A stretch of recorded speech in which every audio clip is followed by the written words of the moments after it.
Hello everyone, welcome back to FA channel with Paris in Tokyo. Did I just bring you to some mysterious artsy Asian movies? Those are the moments I'm capturing in ART Aquarium Ginza in Tokyo, and it's how I feel when I was there.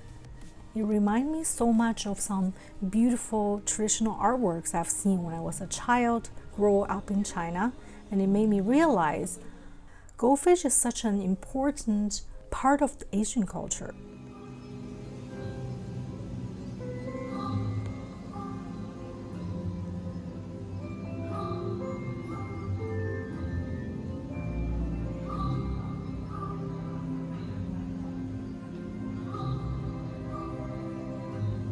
And there's something about watching these beautiful creatures swim elegantly, peacefully, and each of them is so unique.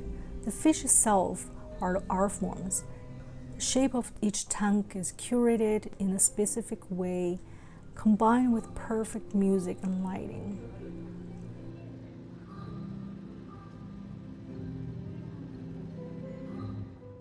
Apparently, ART Aquarium Ginza has been open since 2007 and exhibited across Japan and overseas to communicate history and culture. They did such a good job. I especially enjoy their posters. They're like movie posters. If you're interested, please go take a look at their website. I will show you right here too. And there are tons of artworks they're showing. If you ever come to Japan, or perhaps next show will be in your city. Before I came to the show, to be honest, I wasn't a huge fan of goldfish. The whole show brought up all this interest for me, so I did a little research about the history of goldfish, and here are some fascinating points I want to share with you guys. So goldfish are native to East Asia, relatively small member of the carp family. More than 1,000 years ago, during Tang Dynasty, it was popular to raise carp in water garden, and people began to secretly breed gold varieties.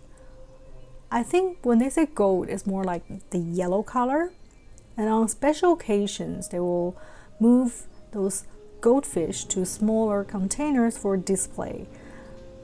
Probably it'll be similar with what we see during the show. By Song Dynasty, the selective domestic breeding of goldfish was firmly established. During that period of time, so interesting, people outside the imperial family were forbidden to keep goldfish because of the color. Because during that time, yellow gold represent imperial family.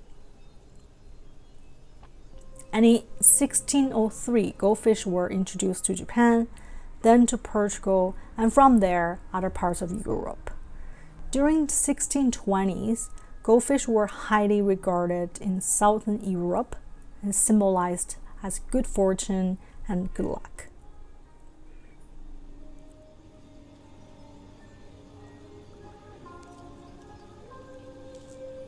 During this show, it's not only just the traditional aspect that attracts me. Towards the end of the show, you can also see this fun digital experience. You can take photos and leave some fun memories with the whole exhibition. And it adds another layer of engagement to the show. You can wave your hand like this and play with the water. They use Kinect sensor that capture your hand motion, which we've mentioned so many times with digital experience. I just love how Japan, any kind of show, always combines modern and traditional, makes the whole experience more dynamic. So here, I'll end this video with all these little cute faces. Hope that brings you luck and fortune. And guess what? After the show, we got our own little goldfish as a pet.